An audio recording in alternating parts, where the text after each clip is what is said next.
turn up your radio. It's time for DeLorean Talk with your host, Dave Tavers.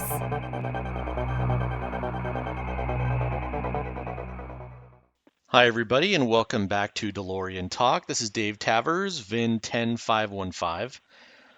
Today's episode is actually, I think, something pretty special.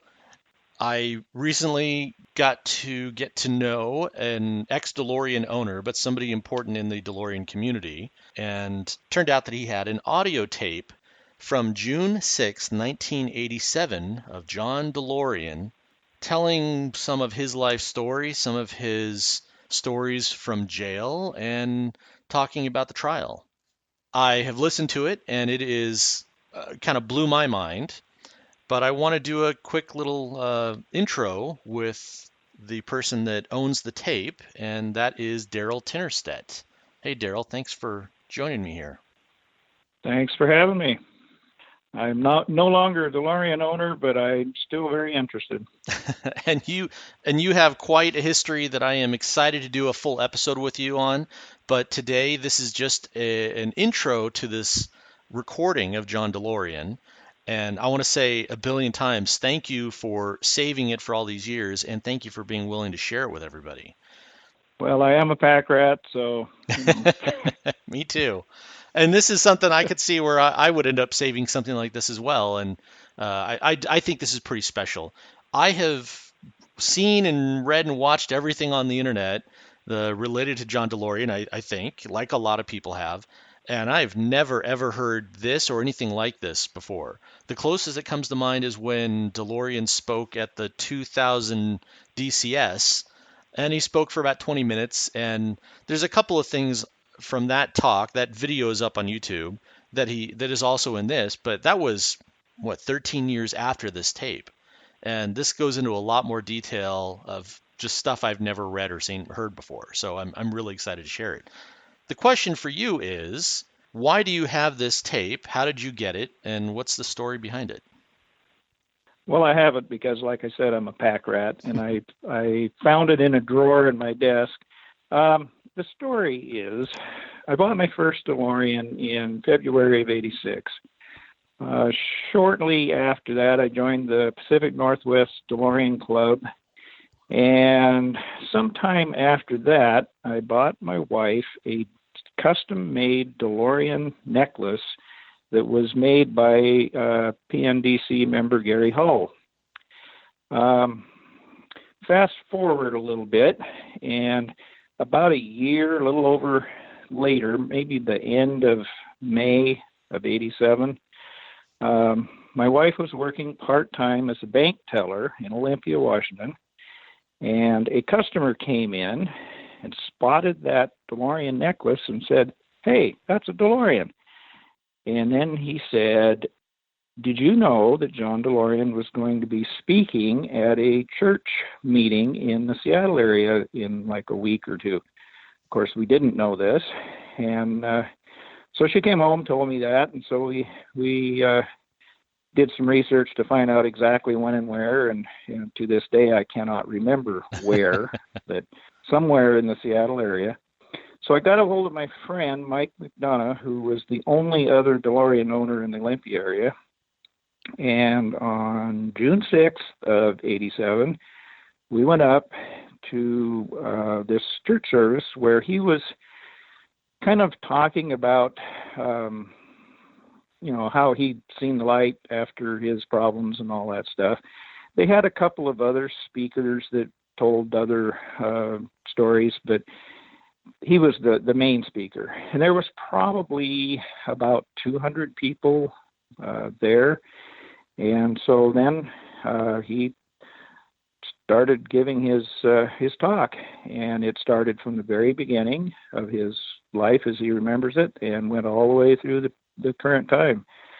It was kind of funny. My friend Mike was so excited to be there that he went right up on the stage with DeLorean and got his autograph right up there in front of everybody. Nice. I was a little more hesitant, so I waited until after he was through speaking. I got his autograph on the back of my business card, which I still have, and I also had him autograph several copies of his autobiography that I just happened to have with me.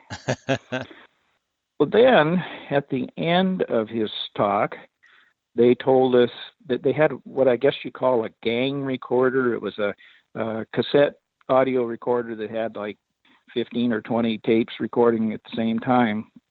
And they said for something like $3 a piece, they'd sell us a tape. So, of course, I went and bought one, and it's been lying in my desk drawer ever since. $3. That's pretty much the story. I think so. Something nominal like that. It was yeah, very low. still amazing. And for being such an old cassette, it sounds really good. His talk is fantastic, and the fact that you got to be there and hear this in person is pretty cool too. It was. I have a picture of him with his arm around my shoulders, and like I said, I got autographs. It was a pretty cool evening. It really was. He seemed kind of nervous, and he wasn't real talkative to people afterward, but he took his time and said hi to people and stuff. It's a great evening. Nice. All the stuff that I have read and studied on DeLorean is he was a private guy. I think about all the videos and all the audio that I've heard of him through the years. Usually, there's 5, 10 minutes, 15 minutes at most of him talking, and it's usually directed by someone else who is asking questions and things like that. And that's why I think this is so unusual, is I've just never heard him tell such a all of the story, and especially the days that he spent in jail while they were trying to get his bail money together is pretty fascinating. Yeah, it really is. Yeah. As I said, we will do an episode of DeLorean Talk with you because I am fascinated by your history. You are one of the very early DeLorean, non-DMC business people out there that started back in '86, and there's a lot of story to tell there. So we will be doing an episode, and for those that are interested, we'll get back to Darryl. For now, I hope that you enjoy this and be sure to share it. I think that there's some pretty cool stuff in here for the DeLorean community and anyone who's interested in John DeLorean. Well, I'm looking forward to the next talk we get to do, Dave. It's fun. It is, and you've got a lot of great stories. So enjoy this and episode. Most of them are true. Enjoy this episode. It's a little bit longer than normal, but I think that you will enjoy it. Thanks for listening, and drive safe.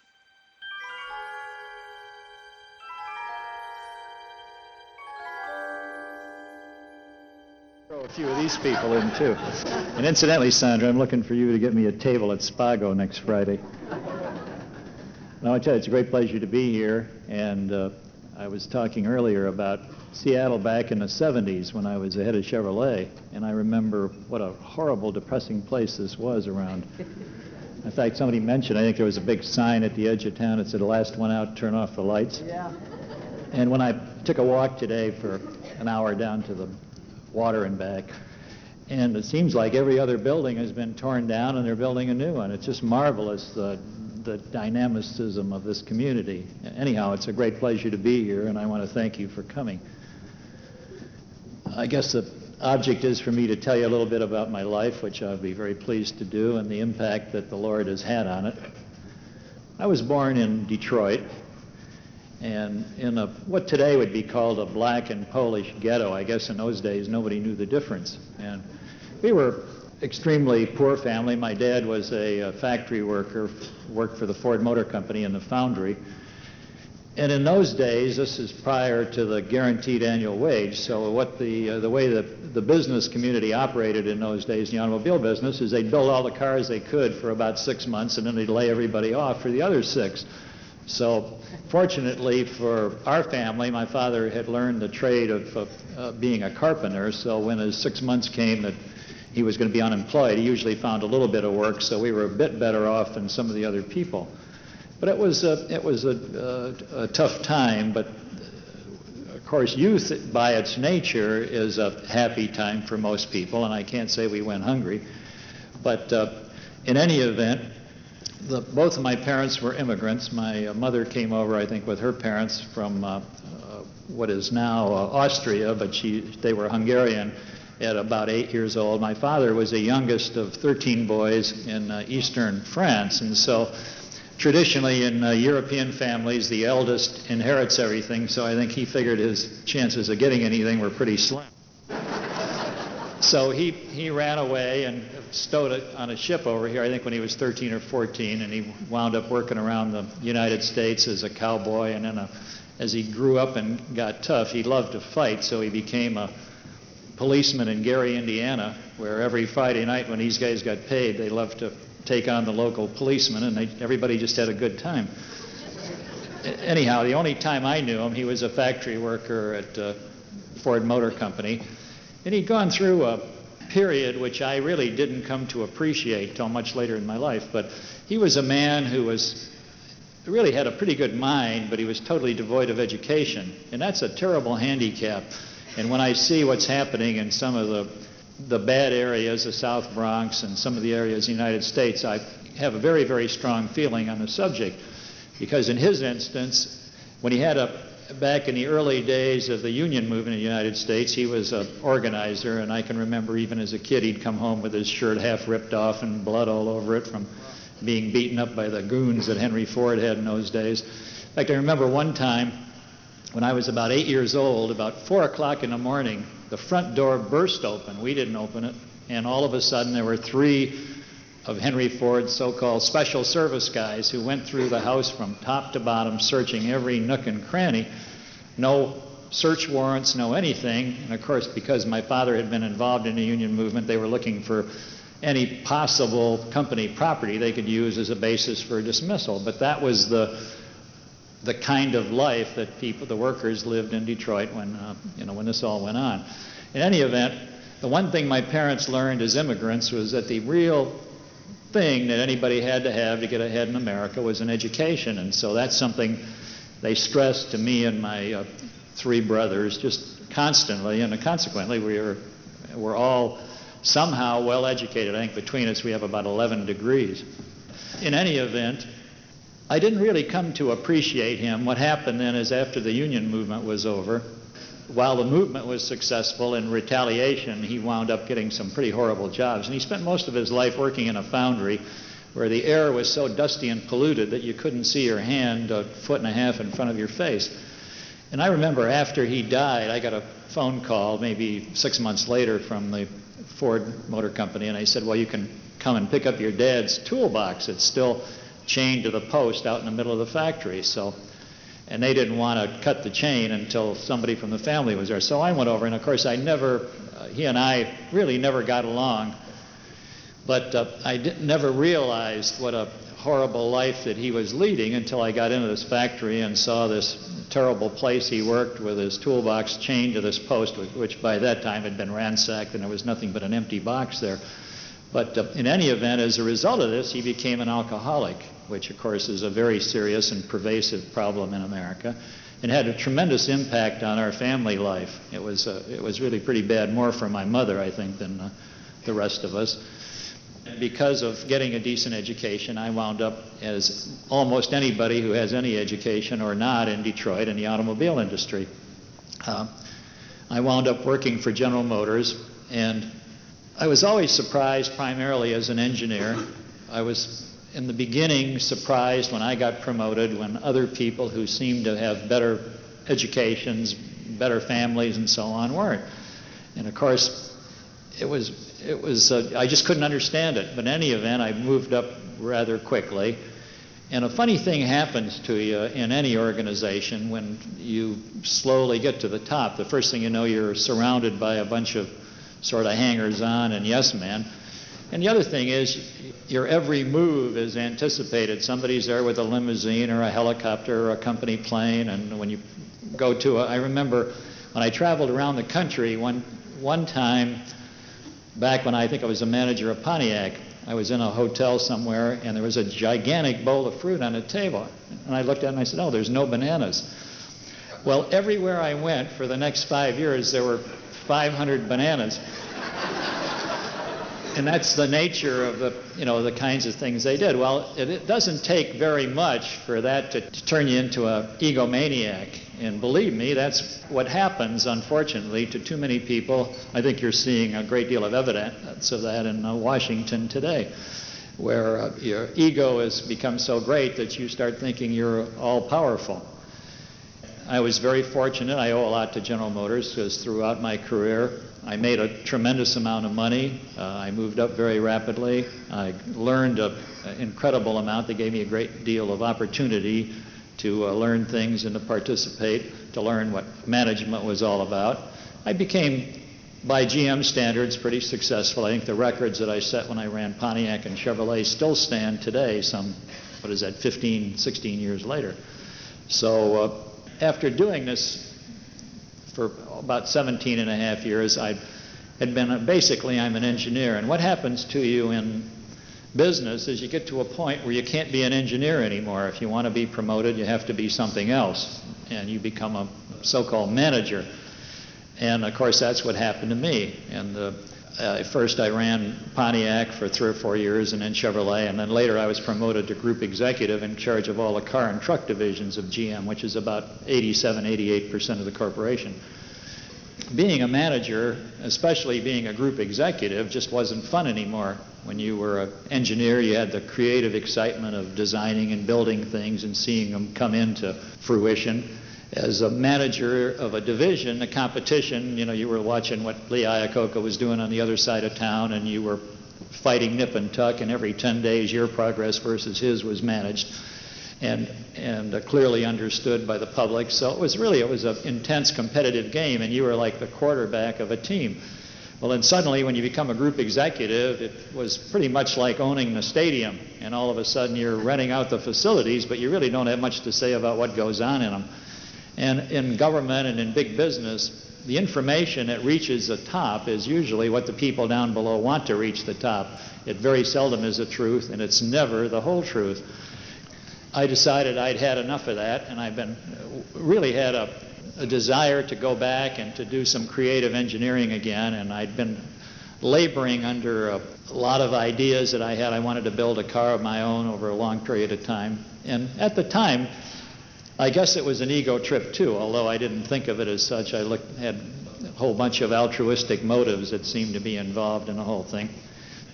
I then resigned from General Motors. I've spent a year then working for the government as a volunteer president of the National Alliance in Washington, finding jobs for disadvantaged Americans and needy youths, which is an area of America's industrial life I've been involved in all my life, primarily because of where I was born.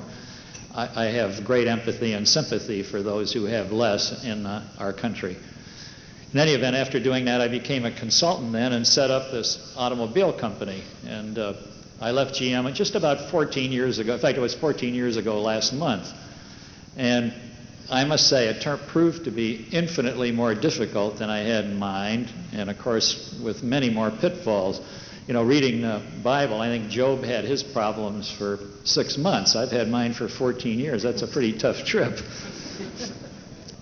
We set about, and I became a consultant for Sears Roebuck, for the French government, for Ryder, for Chris Kraft, for a number of major corporations. And when I left GM, I was convinced I was going to take a substantial cut in pay. I think the year I left, I made $755,000. Which was in 73. Well, that would in today's dollars would probably be 2.5 or 3 million. But surprisingly, with these various consulting contracts, I think over the period of the next couple of years, I made $5 or $6 million. And I invested all of that, every single penny of it, in working on this automotive concept I had. We built some prototypes of the kind of car I thought I wanted to build. And then I reached a point where through a combination of market testing and intuition, I decided that this was an economic opportunity, that there was a place for this kind of a car, and that we should go ahead and do it. We set about then to try to provide the financing. And of course, as a man who spent his life in a major corporation, I knew absolutely nothing about raising money. So in GM, when you wanted to build a new engine plant in Tonawanda, you filled out a form that said, I need $558 million, and this is what I'm going to do with it. And about 3 months later, this big pile of paper would come back full of signatures saying, well, go ahead and spend it. And that's exactly what I knew about raising money. So I went through what proved to be a series of rather humiliating experiences all over the world trying to scrape up some money. Ultimately, we wound up making a deal with the British government to build a factory in Northern Ireland, in West Belfast, which even today is the worst terrorist area in the Western world. It seemed so like such an opportunity to me, as a man who has always had great concern for his fellow human being, to be able to build a factory in an area where unemployment was over 40%, where, today I think there's still only about, between Ireland and Northern Ireland, there's only about 4 million people. There's 10 times as many Irishmen in America as there are there, because there just are never economic opportunities. In any event, it seemed like an opportunity to help solve a serious human problem, at the same time to realize and fulfill my dreams. So I became very enthusiastic about it.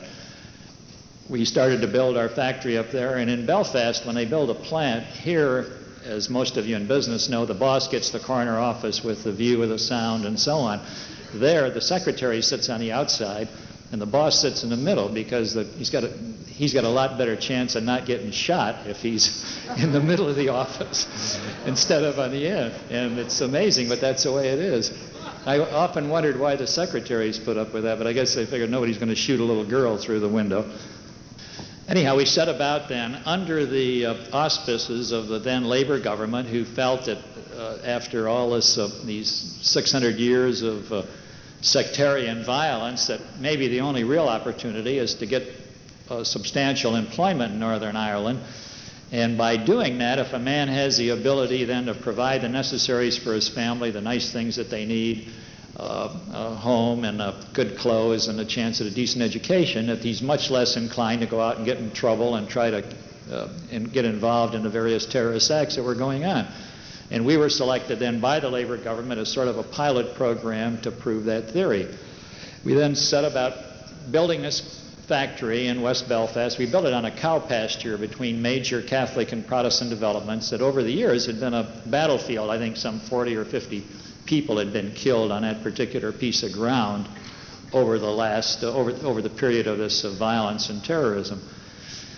We put a team together. We started to build a factory, and in a period of about 2.5 years, which for Great Britain, even for the United States, is a world's record. Cars were rolling off the line. They were very well accepted. At that point in time, we had about 2.5 years of committed dealer orders on our books. When by November of 1981, we were making $4.5 million a month. We were the only profitable automobile company in Great Britain. And lo and behold, now the Thatcher government has come in, and they've decided they are not going to be involved in any government-supported businesses anymore. And as you know, they have since sold off the telephone company. British Airways now is being sold, or selling Rolls-Royce. They sold off parts of British Leyland, British Petroleum, and so on. And at the same time, they discontinued support to all the various government-sponsored businesses in that area. And so we had now built a factory. We trained a workforce. We had 2,600 people in our plant. We were employing a total of about 15,000 between the suppliers and the people actually in the factory.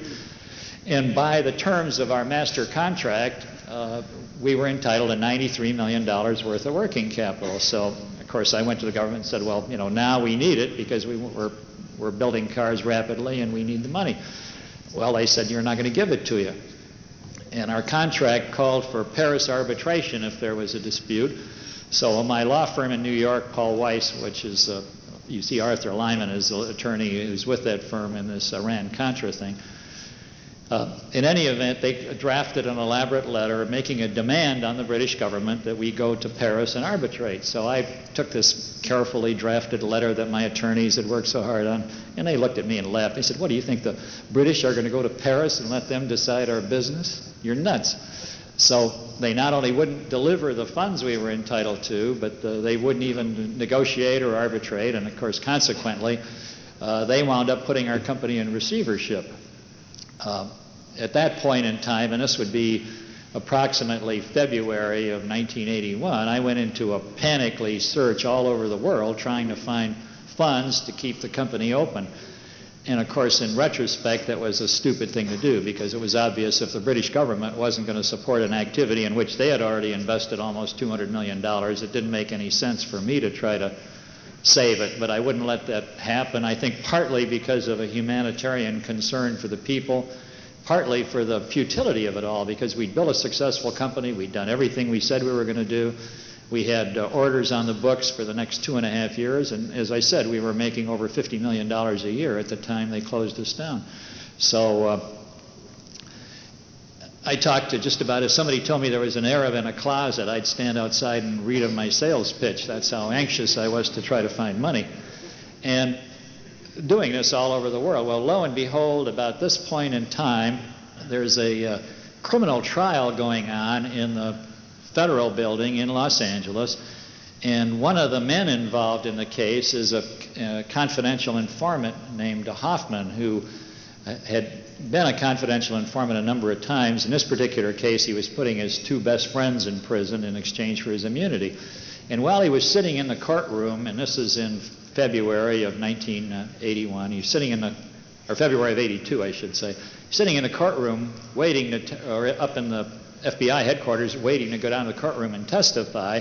He's being babysat by 2 agents. And he's reading the Wall Street Journal, and he sees an article in the Wall Street Journal saying how desperately, because the British government has now withheld our financing, how desperately we need money. And he said, you know, I bet I can nail this guy for you. He needs money so badly. Well, lo and behold, that's how I wound up being involved in this plot. From that point on, then the government went through, with the help of this guy and a couple of what I consider relatively unscrupulous prosecutors who saw an opportunity to make a big name and get a big bonus for themselves. I was selected as a target, and they set about then trying to concoct various schemes, and they discussed a dozen different possibilities as a manner to try to pull me into a trap for a celebrity prosecution. I was contacted then by this man about 5 months later, I think the 1st of July of 1982, and he called and he reminded me that we had met once. He rented a house across the street from a farm I had down in Palma Valley, which is near Escondido in North San Diego County. And I didn't remember who it was, but he said, I have some investors who are prepared to make a substantial investment in your company, and if you're interested, and if the company is still salvageable at that point in time. And I said, well, fine, we have, you know, it is, and I have some people. He was in California, I was in New York. I have some people there. They'll come over and see you and go through the whole thing. He said, no, I don't want to see them. I want to talk to you. In any event, I was going to California for a sales trip a couple of weeks later, so we set up a meeting. He then told me that he could provide $15 million in financing, which is what we needed under an interim agreement with the British government to reopen the factory. But for that, he wanted about a $2 million commission, and we sat down and we drafted a little agreement that provided for that. At the same time, he gave me some references. He gave me a banking reference in San Francisco, one of the largest banks. And I called the bank the next morning and talked to the president. He said, oh, yes, Mr. Hoffman's a regular customer here. We've done business with him for many, many years. We think he's a man of very high esteem and estate. And he has on deposit an 8-figure account. Well, I don't imagine there's more than 6 people in this room that have a 8-figure bank balance. That's between 10 and 100 million. It was, very convincing. We then went through a series of meetings with the chairman and president of this bank, with other people, every one of which was a totally legitimate conversation, all pointed specifically at providing this financing, and it was always just around the corner. Well, finally, then about the first week of September, I got a phone call at my New York apartment, and of course, during this time, this is not the only individual that I'm having contact with. I'm talking to literally 50 other people, all of whom have some possibility of providing the financial support that we need.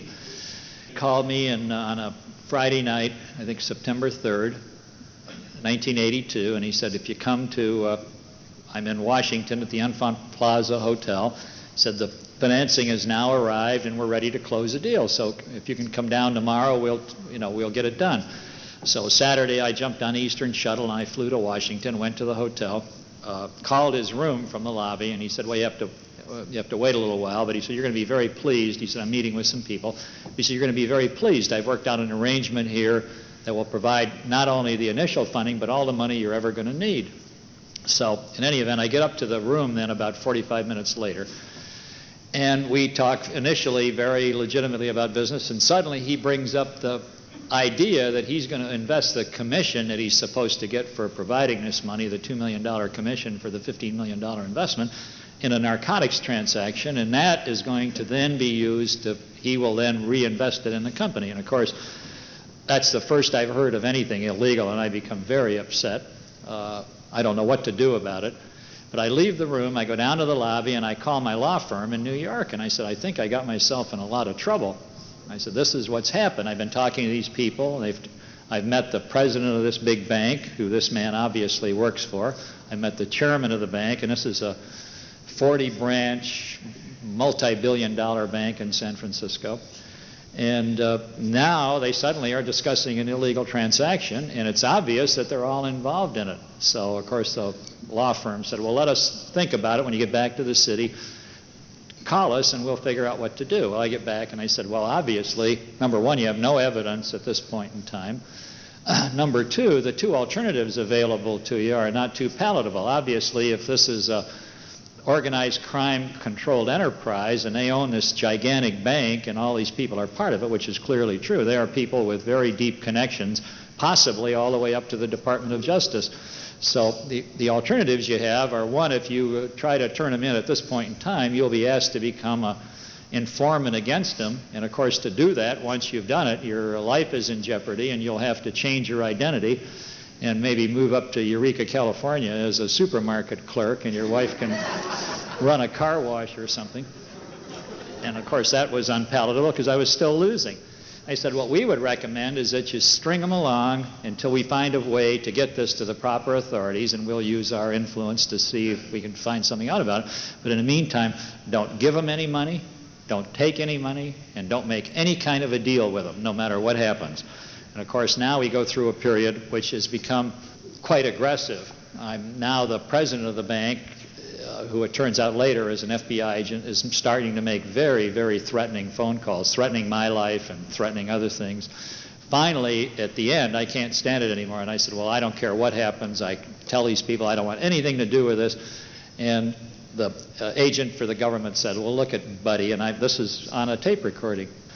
You're in this too far, and if you try to get out of it, some very bloody things are going to happen. We're going to send your daughter's head home in a shopping bag. Well, of course, that's a shattering thing. I didn't know what to do, and of course, that was a day before they led me out to California, where I had to sit through this final so-called tape recording of this.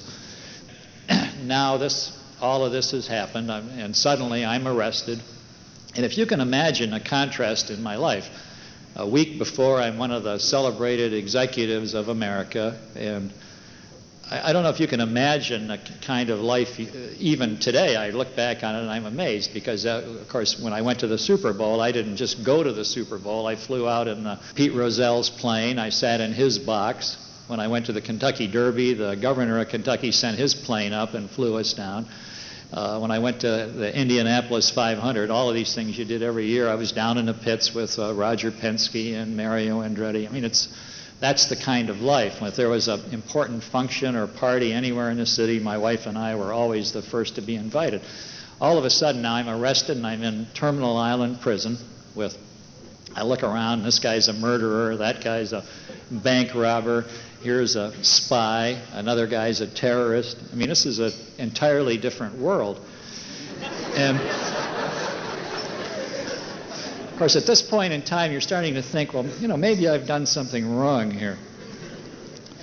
And my relationship to God, of course, came under very close scrutiny, as often happens. And people say, well, what is this foxhole conversion bit? Are those really real?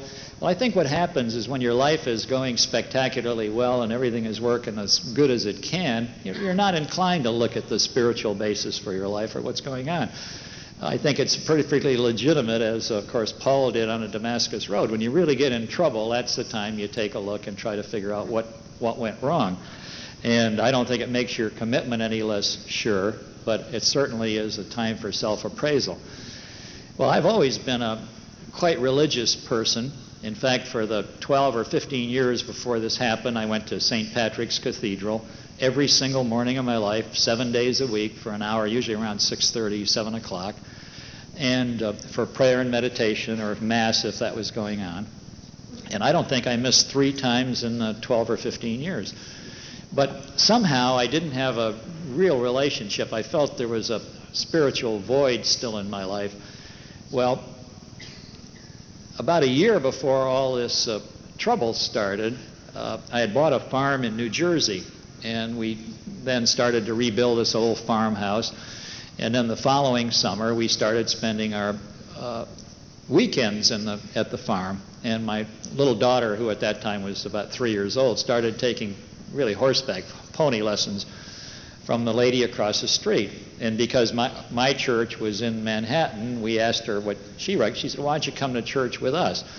Well, the church that they went to met in a high school auditorium there in Bridgewater, New Jersey, and it was called the First Evangelical Free Church, and it's a little Swedish derivative full gospel church. But I was really initially put off, and then later very impressed, but very shocked, because while I considered myself very religious, I hadn't really read or seen the Bible in a long, long time. It wasn't normal to carry the Bible to the Catholic Church. The priest interpreted it for you. That wasn't your job, that was his. In any event, suddenly to have a church that taught the Bible right from beginning to end, every word was the Bible. And I was not only very impressed, but I became deeply involved in the church. That summer, I accepted Jesus as my Lord and Savior, and then we had a water baptism for about 18 members of the congregation at the swimming pool at our house, our farmhouse there in the country. But what had happened is that while I had made this commitment, the truth is I still knew how to run my own program. And so consequently, while I said that, I was still the Lord of my own life, and I knew what to do and what not to do. Well, I think that the Lord had been trying to get my attention for a long time, and maybe this is what he had to do. He had to knock me down and stand on my chest. Sitting in the middle of this prison was the spiritual equivalent of doing that.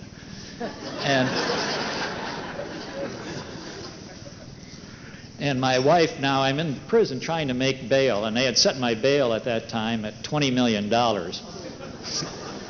Now, this is a technique that's used sometimes when they want to prevent you from having adequate funds to defend yourself, because probably aren't 4 guys in this room who could put up a $20 million bail tonight. It took quite a while to get that together. I think I was in prison a total of 10 or 12 days.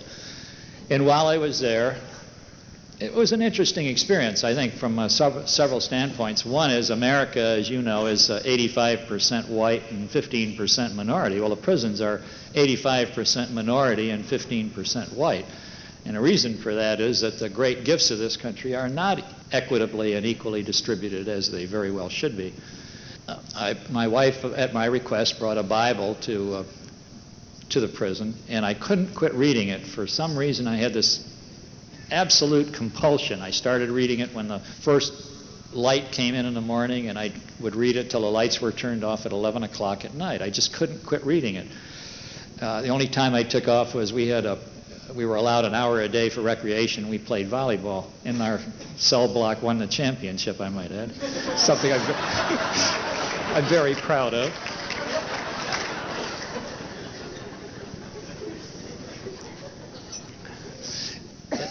Again, it's no doubt God's providence, but there was a young black guard on the afternoon shift who came in at 4 and worked till midnight. And mornings, he was a student at Fuller Theological, and of course he worked in the afternoons in order to have money to finish going to school.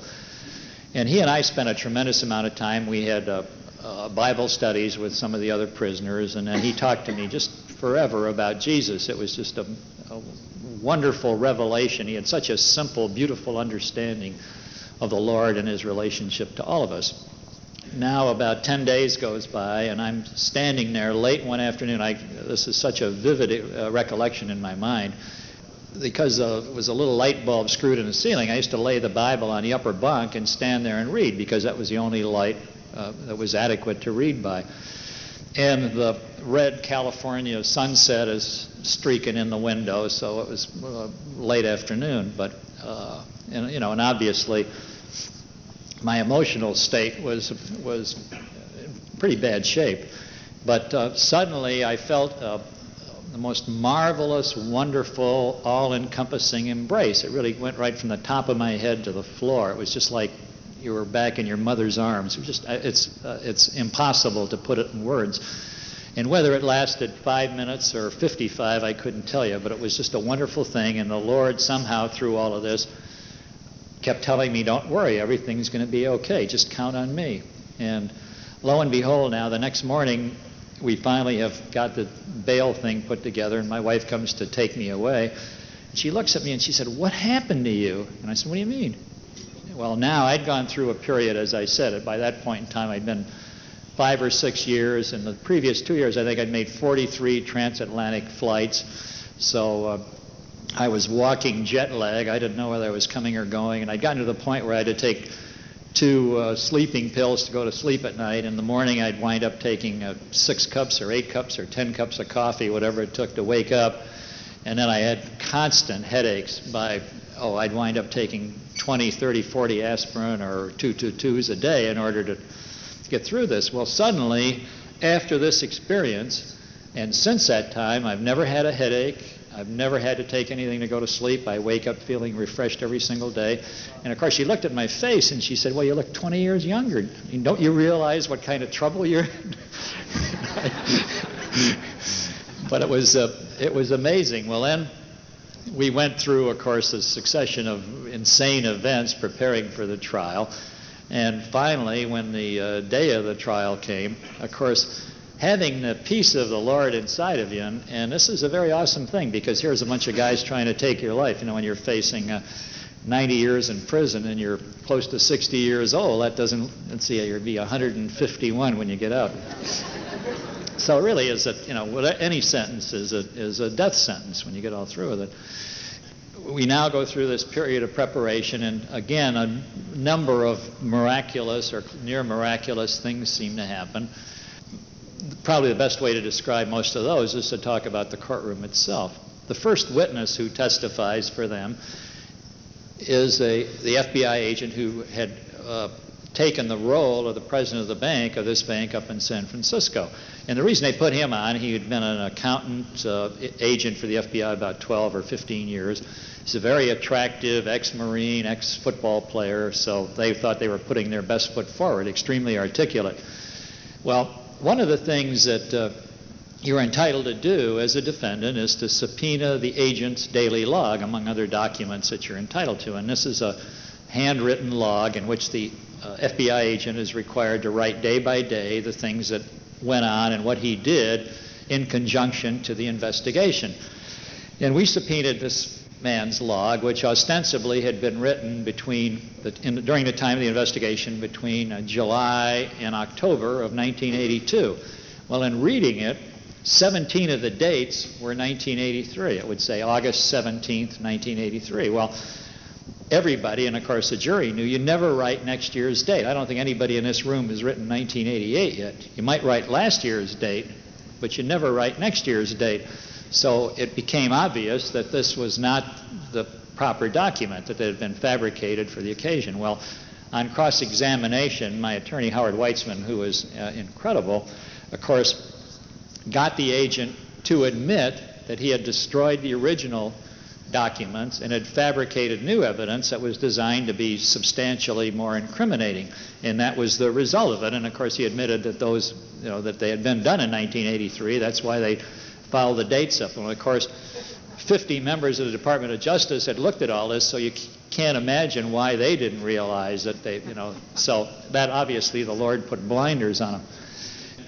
The agent finally then breaks down, and he turns violent red, perspiration breaks out all over his face, and he admits that he lied and he destroyed evidence and he fabricated new evidence. Now, my attorney had done that, he'd be serving 15 years right now. Now the this is on the stand, and the morning break comes, and the whole courtroom then is evacuated. Everybody goes to get a cup of coffee. The only two people who are left in the courtroom are the prosecutor, and he sits this agent down at a table a little shorter than this, and he starts screaming at him. He said, "You shouldn't have said that. You should never have admitted this. You should have said this and this and this." Well, what he doesn't realize is that the microphone on the table is connected to the press room.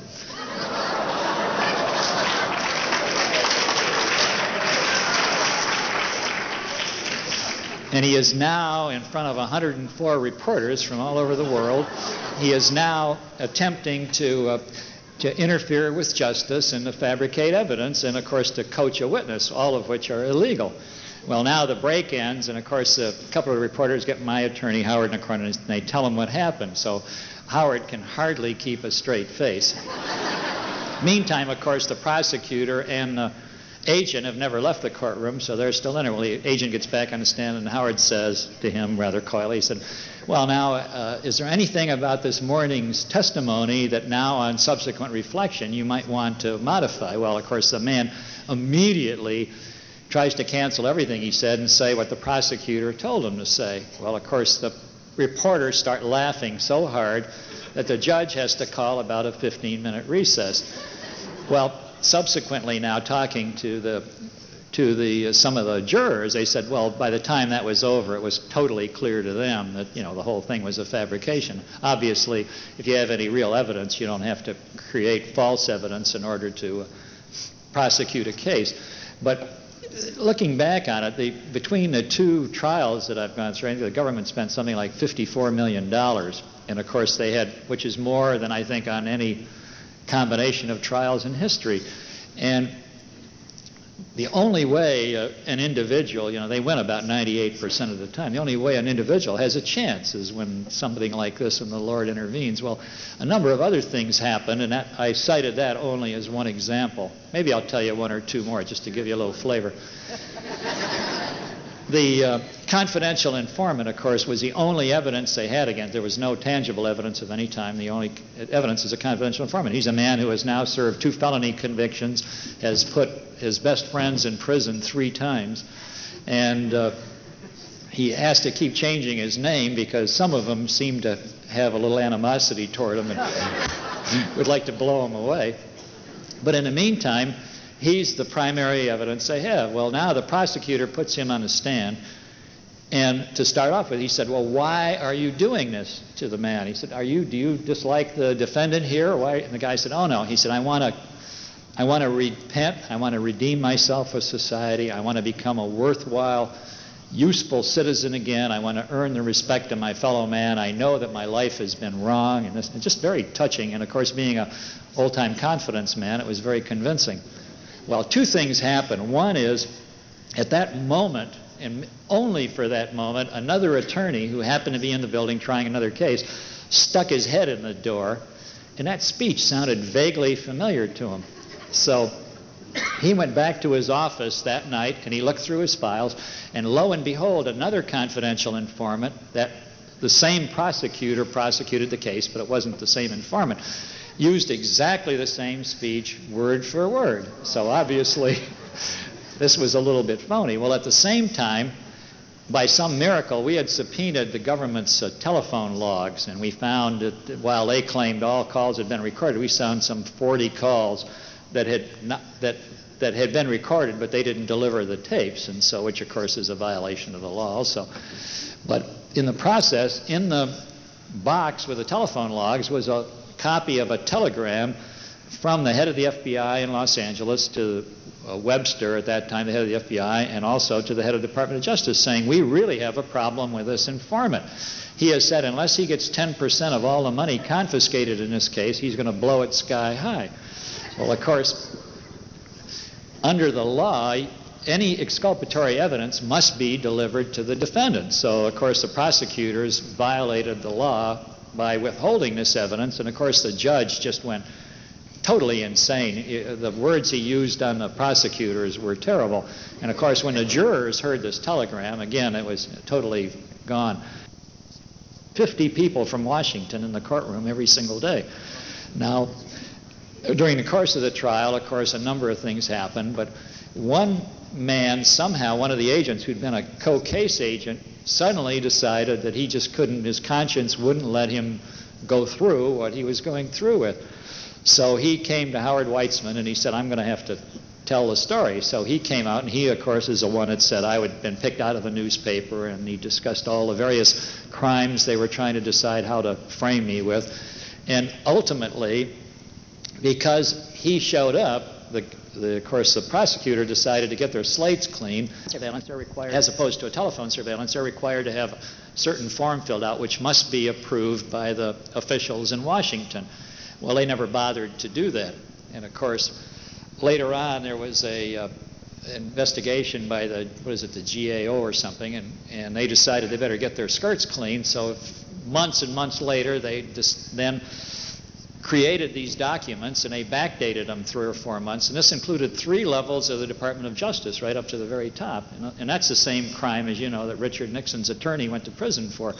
In any event, they confessed to that and a dozen other things. I think during the course of the trial, it was ultimately shown that the government agents and the prosecutors committed some 41 separate felonies in attempting to prosecute me. Well, of course, by the time that was over, on the very first ballot, the jurors came back, and they were totally outraged, and they said that the government can't be permitted, and they were sending a message to the Department of Justice, that they can't be permitted to pick a man out of the newspaper and destroy his life for their own personal gains, and so on and so on. Anyhow, they were so vehement about it that when it was over, of course, a couple of other people, attorneys, came to me and said, well, that was nice, except I think they overdid it, because these guys have got to come back after you again. They can't let you get away with that, because you've really humiliated them beyond anything. Well, I couldn't believe it would happen, but lo and behold, it did happen. But in the meantime, the day the case was over, I had an interesting experience at Spago. My attorney had a little celebration party, and they had 2 tables. And of course, it winds up my wife is sitting with all the important people, and I'm sitting with the secretaries and the clerks at another table. I didn't understand exactly what that meant until the next day when she said, I've leased a house here, I'm taking a job with ABC, and you're not moving in. Well, of course, that's how I found out that she was about to divorce me, which was really maybe the most devastating thing that happened to me. I think over the period of about the next 90 days, I lost about 30 or 40 pounds. And I was really shattered, because it was such a shocking revelation. I think on top of that, she said, besides, I'm marrying another man in about 2 weeks or something like that. So obviously this flirtation didn't happen last night at Spago. But having gone through all that, and then subsequently a number of things happened, but the British government had decided that it was very much in their interest to keep me on the frying pan, because and this is all going to come out in a subsequent one of my actions against them, and so I can't say too much about it. There was, very clearly a proven conspiracy between the 2 governments for certain specific reasons. So they, at the same time, then instituted civil action against me and tied up all my assets. So again, I've been basically without any income at all now since the early part of, or since 1982. And unfortunately, financial planning, I'd gotten caught in some peculiar circumstances. I'd had a farm in California which I was about to sell, and I just traded a farm I used to have in Idaho for a big one in New Jersey, and I still owed a couple $1 million on that. And my monthly payments were astronomical, but I'd planned as soon as I sold the one in California, I'd pay everything off, and I wouldn't owe anybody, as Gunnar says, I wouldn't owe a cent to anybody in the world. Well, meantime, I got caught in the middle, and my monthly payments were something like $60,000 now. And during this period of time, of course, in the beginning, I scrounged and sold what I could, and I borrowed what I could. Well, eventually, it became impossible. And I ran out of friends, I ran out of money, I ran out of everything. I finally had to give it to the Lord. And believe it or not, until I made this settlement, which will become effective next month, somehow, some way, money appeared from somewhere and made those payments. And my secretary had called and she said, we're really desperate this month. We can't do this or that. I said, don't worry about it. It'll all be taken care of. And somehow it was. And believe me, it really works. Then, of course, I was charged in a new trial in Detroit. And again, and I might say in the California trial, we didn't put on a single witness. When the government was through, we just closed up. And, of course, the jury acquitted us.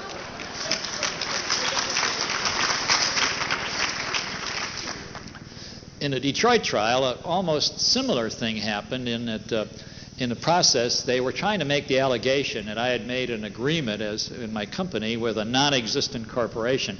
And in order to accomplish that, they had to hide a lot of documents, maybe 50,000 documents, and pretend they didn't exist and pretend the company didn't exist. Well, on one document, there was a misstatement of the address of this company, which was a trial draft. And so the FBI agent got up and testified. He said, well, I was out strolling in Geneva one Sunday morning, and I happened to remember that this contract was addressed 120 Rue de Lausanne. So I said I was going by there anyhow. I looked, and lo and behold, it's a vacant lot. And here's a picture of it. So they put this gigantic picture up of this vacant lot. And he said, now that's where this company is supposed to be. Well, it turned out that the company was across the street at 121, and that was only a typographical error, which of course they well knew. And they had purchased Bernie Kornfeld's iOS Bank building, which is an 18-story building across the street. Again, a visiting attorney happened to be in the courtroom just for a few minutes, and he said, you know, there's something wrong with the way the question is being asked and the way it's being answered. So it just happened that he was doing some business with a Geneva law firm, and he called him. He said, go find out about this company and this address. Well, lo and behold, in the Swiss Commercial Register and everywhere else, there's this gigantic office building with a company's name right on it. It's been a registered corporation there since 1963 and this and that. And of course, when Howard then cross-examined the agent said, well, I later found out that I'd made a mistake when so-and-so testified. Well, it turned out that so-and-so testified after him, so it was impossible to have happened. And of course, they get caught in this, again, compounded series of lies. So again, we didn't have to put on a witness. We just closed our case when the government closed theirs, and the Lord took care of the whole thing. And again, of course, we were, it was totally vindicated. Now at this point in time, of course, I made a commercial settlement with other people, which again turned out to be astronomically better. Of course, I wanted to buy the rights to my name back because I want to go back in the automobile business. But it turned out to be an astronomically better settlement than I ever would have dreamed could have happened by $20 million. But and that was just the Lord's work. The thing that he does in your life when you truly have faith is amazing. I always liken what, particularly in the Detroit trial, the tremendous feeling of confidence and inner peace you have. Now, here's a whole bunch of people who have spent jillions of dollars, and they're parading all these people in to harass you, again, trying to put you away forever. And in the meantime, you have this tremendous inner strength, and of course it's very conspicuous. It's very disconcerting to the prosecutor because he's used to seeing the victim cower, become an alcoholic, take Valium or whatever all the time, and you're standing there very tough. You feel like, I always think of the analogy of David back when, as you recall, he was too small to go to war. So his brothers are at war and the king, and of course now they've been over this valley with Goliath's guys on one side and they're on the other, and Goliath's down there now every day for months on end. He stands down in the valley, this 10-foot soldier. I guess his armor alone weighed about 700 pounds. But he's standing there taunting David's compatriots, saying, hey, send us a soldier down here, and if he can beat me, then we lose, and if he can't, then so on and so on. And he's taunting him, saying all kinds of horrible things. Well, now David's mother sends him to the front with some cheese for the brothers and for the commander, and he hears this guy talking. He said, they can't say that about my Lord's country, and I'm going to go down there and fight him. Well, then the king says, well, nobody else has got enough courage to do it. Maybe we might as well let this guy go because we're going to lose anyhow. Well, then he tries to put his armor on David, and David is too small even to carry the king's armor. So he goes down basically unarmed to face this 10-foot, 600-pound giant. He doesn't walk down, he runs down because he knows he's going to win. Well, that's how I felt going into the courtroom. It's a powerful, powerful feeling of peace and strength that you have inside of you. That's how I got to where I am today, and of course now all that's behind me. It's been a long, as I said, it's been about 14 years now, and suddenly really good things are starting to happen. listening to some of the stories here earlier, I think you have to think in terms of two analogies. One is that I think you were talking about the NASA guy coming. I'm a student of theoretical physics. I always have been, and I read it more as a hobby. It's gotten to a point where I can't keep up with it, but I read it. And as those of you who are physicists in the audience know, the contemporary theory of the formation of the universe is what they call the Big Bang theory, which basically says in 1/50 millionth of a second, from nothing, everything that you see emerged. And of course, they have all kinds of theoretical and evidentiary foundation for this. Well, obviously, that couldn't have happened without a super being. The other thing that I often reflect on, I just happened to be reading a book the other night. It happened to be a biography of a couple of mathematicians, Norbert Wiener and John von Neumann. And von Neumann is the inventor, of course, of the computer that has become such an important part of all of our lives. But he also, as a precedent to inventing the computer, created a thing called game theory. Now, game theory originally, in its original form, was created by Pascal, who had set about to prove the existence of God, whether God existed or not. And he invented really a method of logic which is called the zero-sum game theory. And the conclusion he came to was that whether there is or not, it's a lot safer to believe there is. And to which Voltaire made some statement like telling him how sacrilegious all of that was. I can't tell you what a powerful and great force this is in my life. And people look at me and they think, well, I've lost so much. And the truth is, I've lost nothing compared to what I've gained. It's such a powerful, strong, and wonderful thing. The other thing that the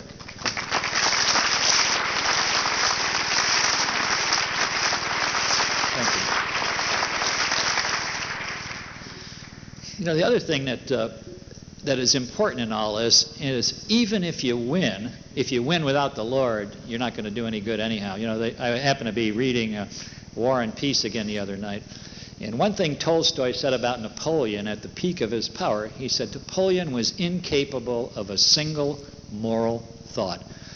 And if you fight all the time, you become an animal like the animals that are attacking you. And so what if you win? What good does it do you if you're nothing? If you don't have inner peace, if you don't have these other things, what good does it do you to be a winner if in the end you've really given up your soul and you no longer are capable of having a normal human relationship with the rest of the world? So that's another reason that I think it's extremely important, no matter what the circumstance you're facing in your life. This is something you have to give a great deal of thought to.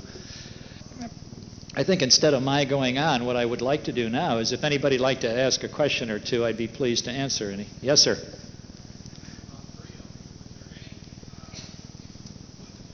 Yeah, the question was, have any of these people who engaged in these illegal acts during the course of my prosecution been punished? And the answer is only to the extent that their incompetence was punished. I don't think any of them received any disciplinary action at all. I think the agent who got caught changing his log is now in a stolen car detail in Missoula.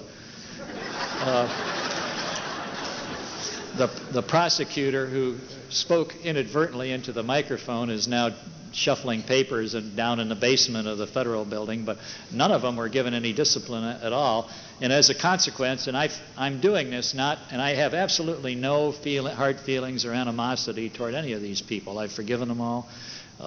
It's not my nature to be vengeful anyhow, particularly as a Christian. But I do feel it's necessary for me to institute legal proceedings. I've retained Alan Dershowitz and a couple of other attorneys now to bring action against them, primarily because I think it's a terrible thing for our country to permit such a perversion of the systems of government.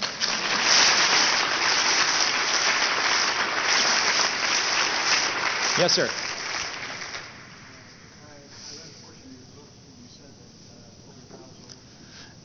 Yes, the question was that I did not disclose my Christianity during the terms of the trial, at the time of the trial. And I didn't do that because I didn't want to trade on it. It's too precious to me.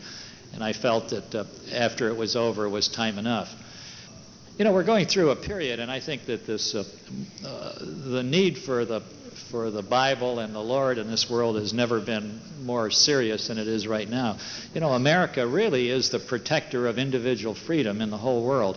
And today America is suffering a real crisis of morality, a crisis of integrity, and a crisis of honesty. I happened to be reading, I think, Time magazine here 2 weeks ago, and they were talking about that subject. Within the administration, I think there have been 131 separate either indictments, investigations, or charges of impropriety. Now, that's incredible, including, I think, by the time the president will have finished his term, 6 members of the cabinet will have served prison terms. I mean, that's unbelievable. When I was a kid, under the Eisenhower administration, a guy named Sherman Adams, who was an advisor to President Eisenhower, not a cabinet member, not in the administration, had accepted a top coat from a guy up in Boston named Bernard Goldfein. It was a major scandal. Today, the things that have gone on in the White House basement and these other things, Wall Street is an enigma. Here's a guy like Boesky with $500 or $600 million out stealing another 10. They say by the time that's all over, that probably 30 or 40 of the key people in the investment community will be in prison. Boyd Jeffries down in Newport's a good friend of mine. I was just shocked. Now, here's a guy going away for 5 years worth a couple $100 million. Why is he fooling around like this? Because we have a total perversion in this country of what's important. You know, everybody is so materialistic that your only measure is money. Well, if you let that be the criterion of your life, you're going to be very, very unhappy. And that's how you get in all this trouble. I'm so shocked.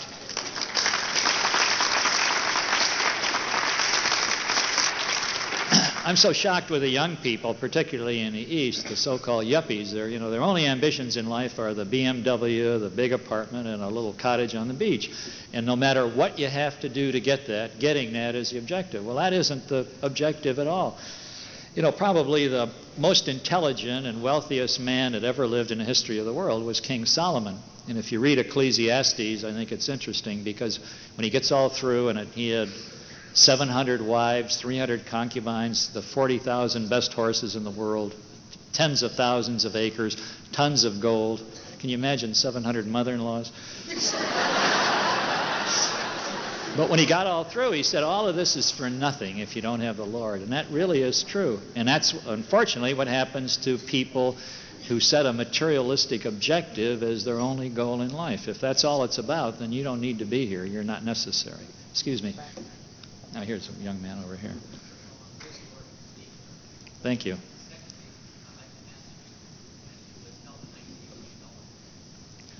The question was why the British government withheld the $93 million.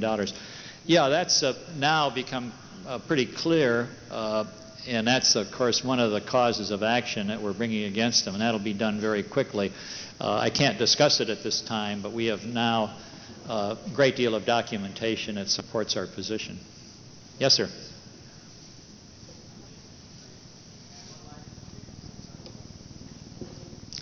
Of course, the children that was a very difficult thing for them. I'll never forget one experience I had when, after my wife had left and I was staying at a friend's house up in California, and my daughter called one night and she was talking about some television commercial that showed a happy family doing something nice, and she said, "Dad, that reminded me of when we were happy."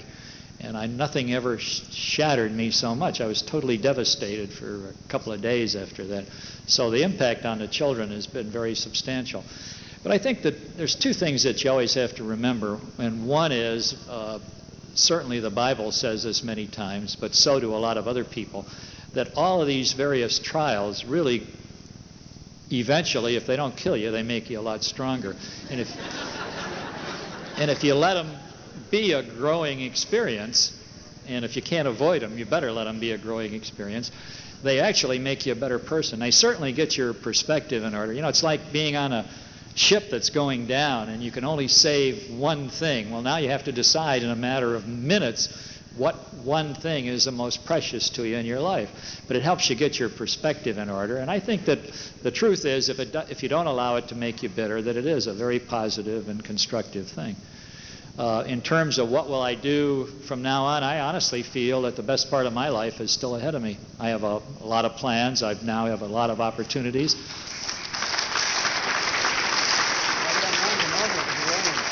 oppose it. And I, of course, at the same point in time, I think with the knowledge and the understanding I have and my perspective with the Lord now, my life is going to be a lot different than it has been in the past. And I've always considered myself a moral man. I don't think anybody can say I ever cheated him out of anything. I've always had the same concerns for other people, maybe much more so. I think I was a leading advocate of minority rights and helping the disadvantaged maybe of anybody in America. But at the same time, if you use as your standard of what's right and wrong what people around you are doing, you can always find somebody doing something worse than you are. The only standard you can really use is the absolute one. It has to be in the Bible.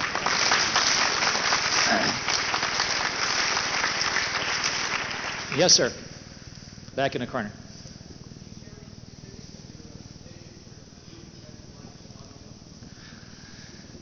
Well, the question is, can I share anything about this, the new car project I'm working on and what else I'm doing?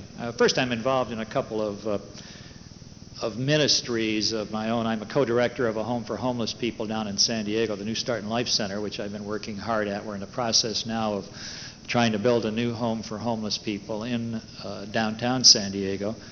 And this is an interesting concept because in that, unfortunately, and it's a shame that it is this way, but because an important part of the rehabilitation of the people, and we bring them in as a family, is the fact that we do teach them about the Lord and make that a key part, because that's why we're so successful. We're not entitled to normal government funding, and so consequently it has to be done privately. I also am now getting involved in a program that I have been involved in on and off over the years, which I want to start in a major way. And I'm meeting with a group of ministers in LA to do this, and that is what I call a adopt a family concept. And you know, back in the early days before World War II, everybody lived in the cities, and so within the churches in the community, you had the wealthy and the poor and those in between. And if somebody got in trouble, then the church rose as a body. If the barn burned, they had a barn raising, or if a man broke his leg, the family was helped by the church community. Today, you're in a situation where the well-to-do have all moved out of the cities to the Beverly Hills or the Bloomfield Hills or the Palm Beaches of the world, and the poor are left to shift for themselves, and there is nowhere to turn. And so, consequently, you not only don't have the economic support within the church community, but you also lack the role model. Like I was down working with a home for unwed teenage mothers in Washington, D.C. The kids in Washington, D.C. and downtown, when they look around, the success they see, the big cars and so on, are the pimps, the drug pushers, and the people who commit robberies. Now, if that's all a young guy sees, even a young guy who's got a lot of potential, what's he going to wind up with? He needs to have a relationship with somebody who can convince him that with his mind and his ability, he can program a computer, he can be a doctor or a lawyer or a success in life. He doesn't have to be one of those people. And so that's the objective of that program. At the same time now, as a result of the settlement, I now have gotten back the rights to my name and also to certain patents that were a part of this project. So I expect to have an announcement within about 60 to 90 days on the car project. And at that time, we'll disclose everything. Am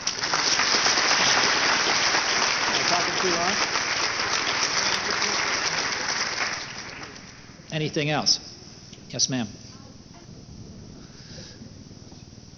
She says, I don't understand what they have to gain by framing you. Well, that's a very common thing. In the government today, you got to remember there are literally thousands of people who are involved in various parts of the Department of Justice. And the only way they can get ahead, to rise above, is they need a celebrity prosecution. In prosecuting my case, the guy they really wanted was Johnny Carson. But he's so well bodyguarded, they couldn't get close to him. So I was accepted as a poor substitute. But it really is and for which he has never thanked me. But that's unfortunately that's the nature of the business, and it's wrong. It's a perversion of justice, but it's the way it is. Yes, sir.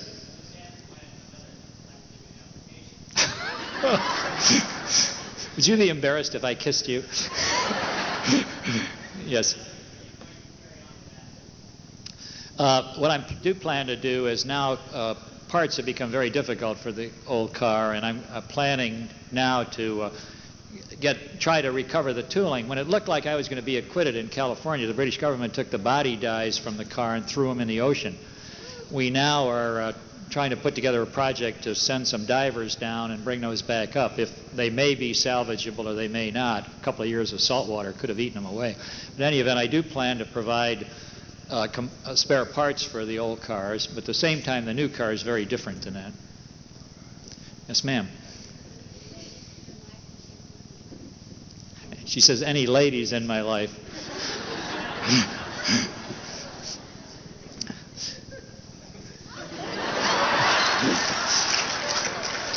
There isn't any short answer to that. No, at this point in time there aren't, but I've learned a lot, and what I have to say is so awful, I don't know if I can say it, but actually my criteria previously I now recognize was completely wrong.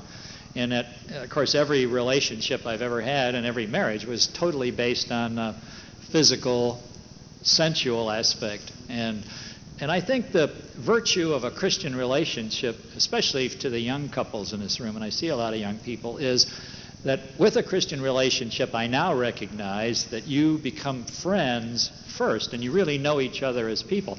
I don't think I knew my wives as human beings at all. They were, well, I won't tell you what they were, but you understand. And so today, I have a totally different perspective, and of course, that makes your criteria much more difficult. Wow, wonderful. That's great.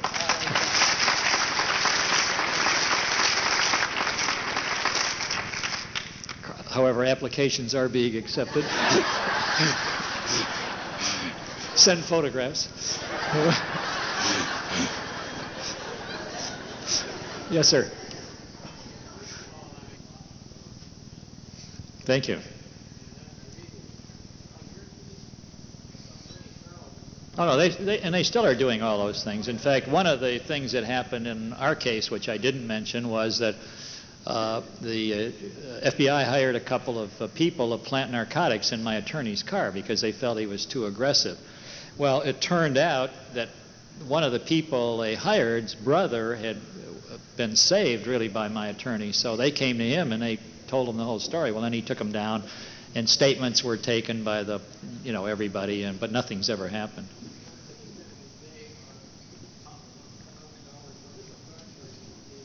Oh boy.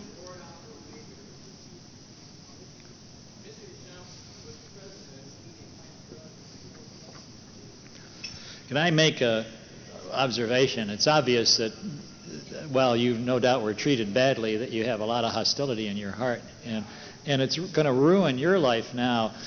The worst thing you can have is hatred and hostility, because that's a positive passion that takes your own energy and keeps you from living a normal life. The best thing you can do is get that out of your mind and go find a new life and just forget about it completely. Let all those people go.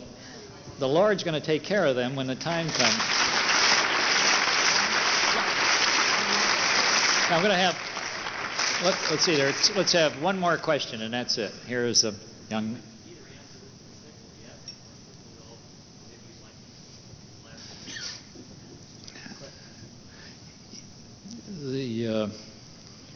I can't even repeat the question. He said, obviously, I've spent a certain amount of time in the fast lane, and does the devil ever bring you those temptations? And, well, obviously, that, all of us are human, and life is a trip, and you're fighting. I think that's true of everybody. I don't care how spiritual you are, you're going to be subject to temptations all the time. And so it's a serious problem. But the thing I found is back in my old life, I liked fast cars and beautiful women and good food. Now I like slow cars, ugly women, and bad food. Nice to be with you.